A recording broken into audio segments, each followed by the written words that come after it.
Welcome to the Royal Road School of Carmelite Prayer.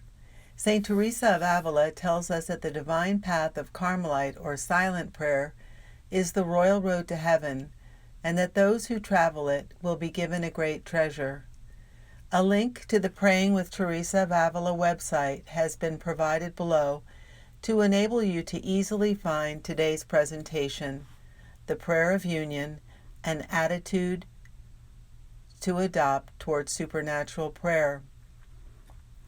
The website provides all the simple tools you need to develop your own practice of Carmelite or silent prayer, along with complete course materials to start your own school of prayer in your parish or in your community. The Prayer of Union. All that was just said characterizes once again relatively common forms of supernatural prayer. Even the passive night of the soul presents with relative frequency. A lot of God seekers will identify. From the fifth mansions on, however, a sort of bottleneck occurs. Teresa mentions that the supernatural prayer of union is a much rarer gift. What is it about? The genius of our doctor is her ability to find comparisons that hit the nail on the head. This time it is about the famous image of the silkworm, this fat, widespread, dull, ugly animal builds a cocoon in which it buries itself and dies only to be reborn a gracious, colorful, and agile butterfly. It is an amazing transformation that fills Teresa with enthusiasm.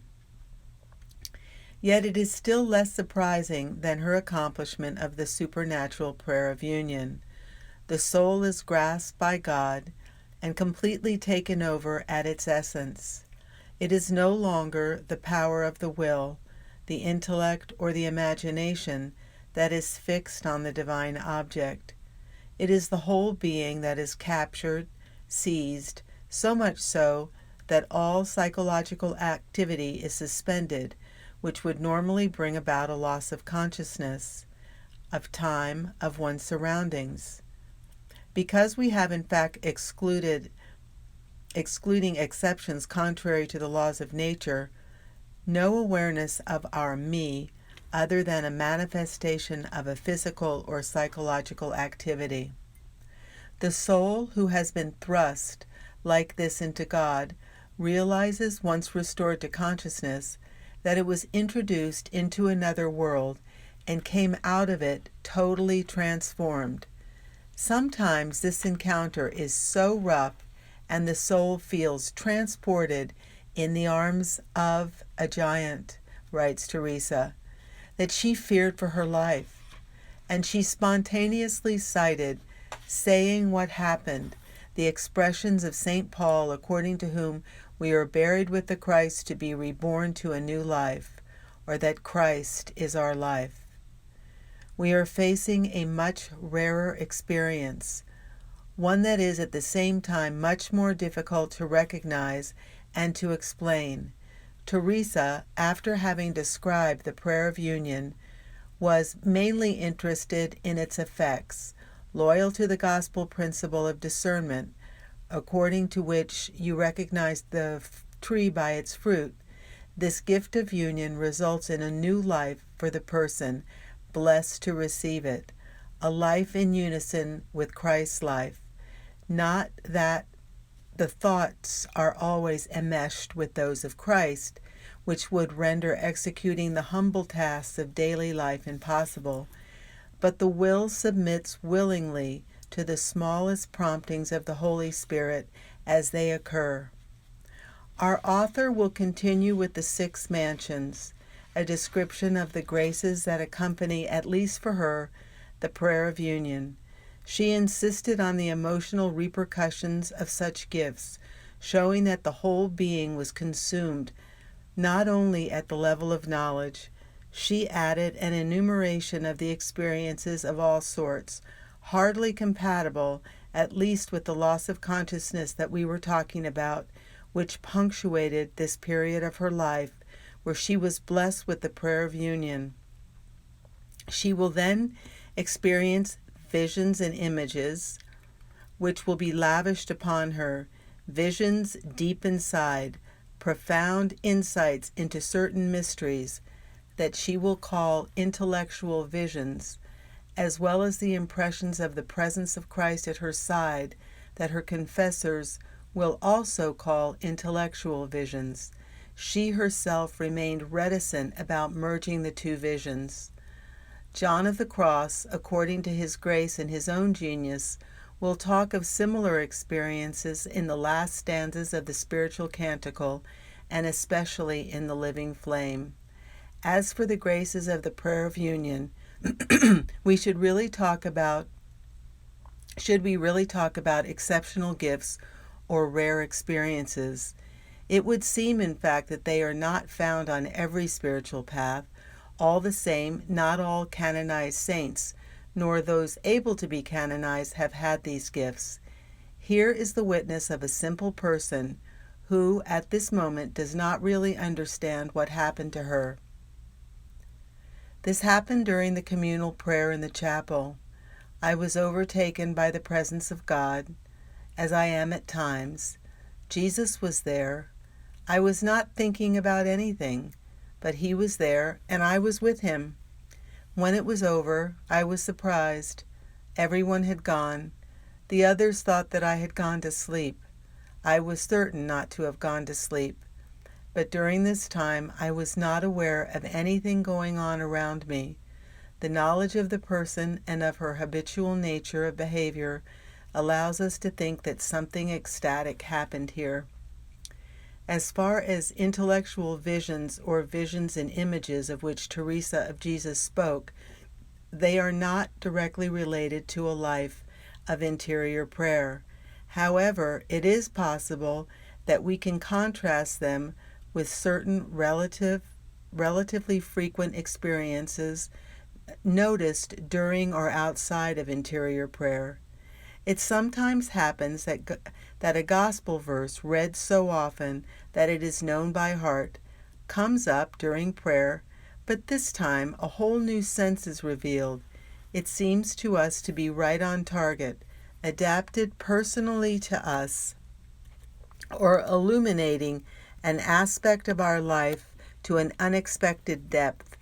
This leads us to think about Bergensen, according to whom the mystical life consists in reviewing the letter of doctrine as having the nature of fire. Likewise, this apparently insignificant detail from a gospel scene appears to us all of a sudden revealing a profound truth of faith. It becomes a symbol which introduces us into the heart of the mystery. Sometimes we receive this assurance. A religious vocation was decided by a young girl at the simple suggestion that the Lord of Gethsemane had looked at her. This detail, seen interiorly, bore for her the message that the Paschal had Jesus say, "I thought of you in my suffering. I spill this drop of blood for you." With a 30-year interval, this grace has kept all of its strength.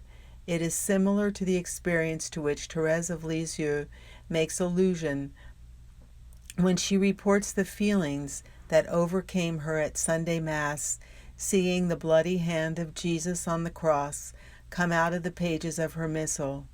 It's not about a vision such as Teresa of Avila speaks of in the Six Mansions, but of a supernatural and completely free gift that the Lord gives when he wants. Furthermore, it may be plausible to consider that the grace of visions granted to the great mystics has the goal of allowing us to recognize, as though through a magnifying glass, the more modest gifts just alluded to that the Lord often enjoys giving. These are once again the little drops of contemplation, which would probably go unnoticed if the more exceptional visions of a Teresa of Jesus or others did not allow us to see them as if through a magnifying mirror. But this leads us to a few theological questions as this rapid overview draws to a close. What attitude should be adopted towards these graces? How should these supernatural graces of interior prayer be considered? There is no black and white answer, but two opposite pitfalls must be avoided. One that says that these graces are not a sign of holiness, so they are not important, and the other affirms that this is what we should be asking from God, with the risk of remaining at a halfway point on the path of salvation. Let us take a look at both points of view. First, these graces are not a sign of holiness. It is apparent in the lives of the saints that the graces of supernatural prayer and all that is related to them hold an extremely variable place.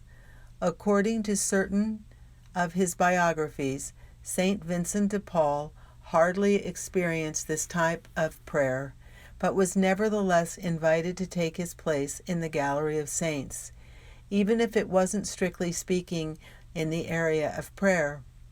Comparing the lives of Saint Teresa of Avila and Saint Teresa of Lisieux, we are struck at the extreme difference between the two from the point of view that interests us.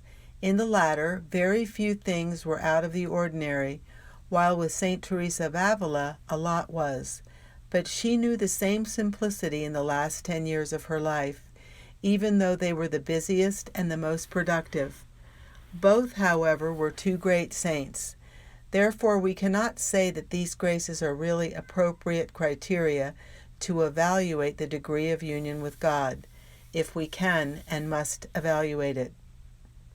Manifestations of this type can find their origin, or at least a favorable terrain, based on temperament. It is certainly not false to affirm that there is a natural predisposition to mystical life and even to its different forms, not to mention that the spiritual traditions with which different temperaments find affinities can also have an influence. Father Mario Gen stated in a casual conversation during a meeting with the professional body of a big seminary, "In Carmel there is hardly anyone with stigmata. This is more often found in the Franciscan tradition.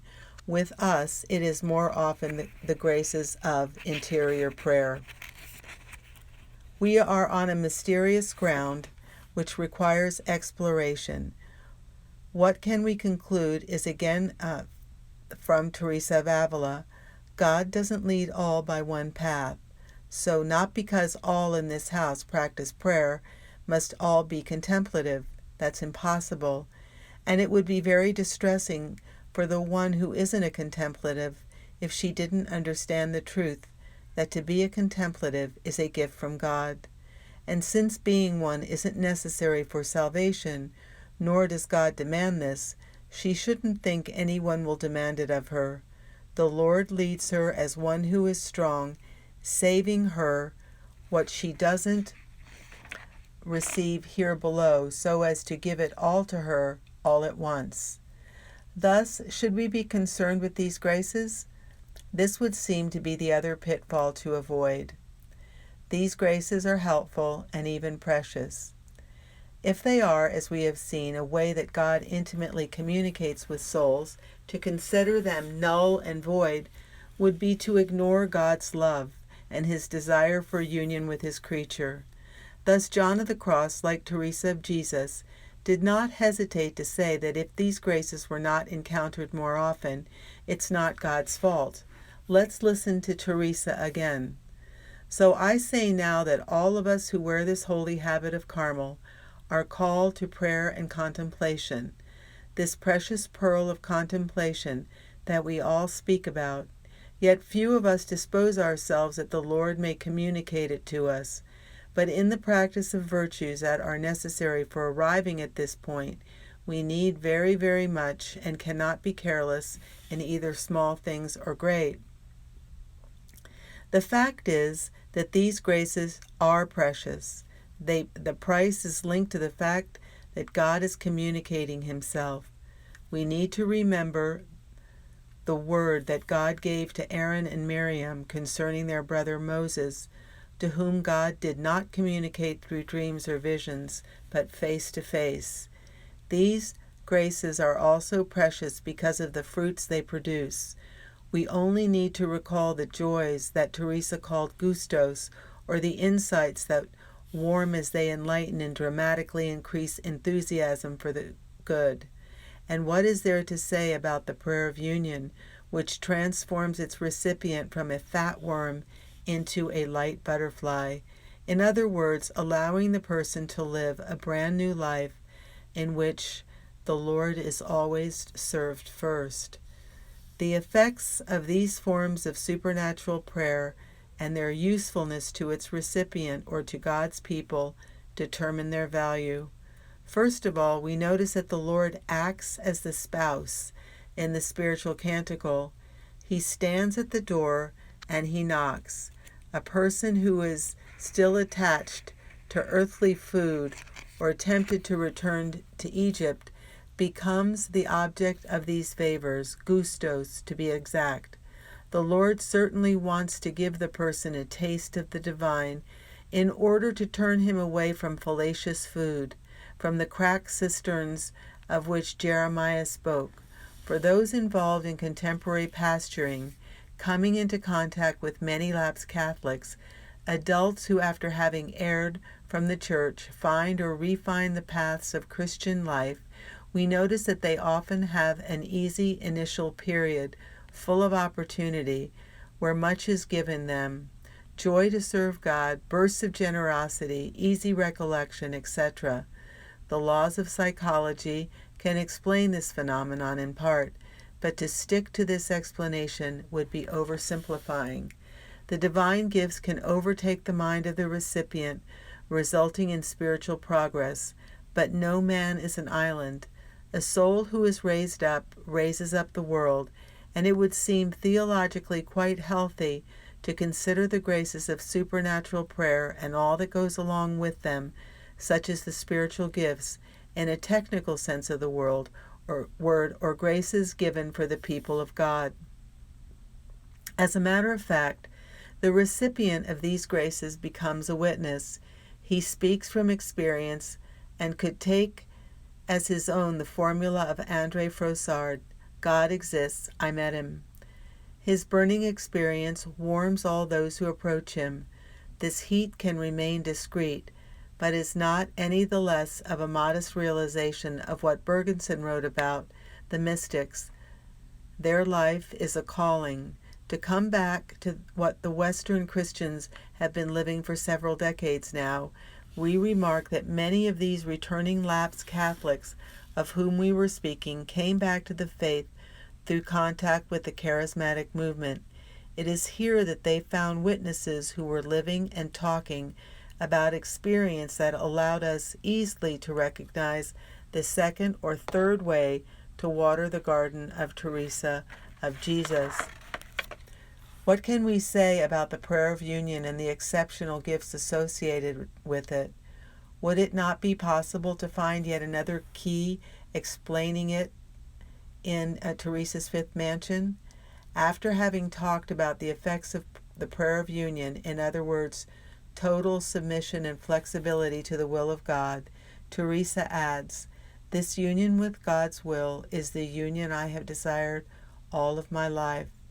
It is the union I ask the Lord for always, and the one that is the clearest and the safest. To do the will of God in each moment is sainthood," and Teresa, concluding her description of the supernatural prayer of union, presents it as a shortcut to reach sainthood. To each a liberty where, the old man being dead, the soul is perfectly delivered into the hands of God. Can we not say, if only hypothetically, that if the Holy Spirit gives someone, man or woman, the experience of this shortcut, he has destined him or her to carry out a special mission, start a new religious order, like Teresa of Avila, influence the course of history, Catherine of Siena, or Joan of Arc, or more simply, and as with Teresa of Lisieux and Bernadette of Lourdes, and many others, who practice for a significant amount of time the heroism of the virtues in such a way that the Church could recognize their saintliness and raise them up on the altars as accomplished models of Christian life for the holy people.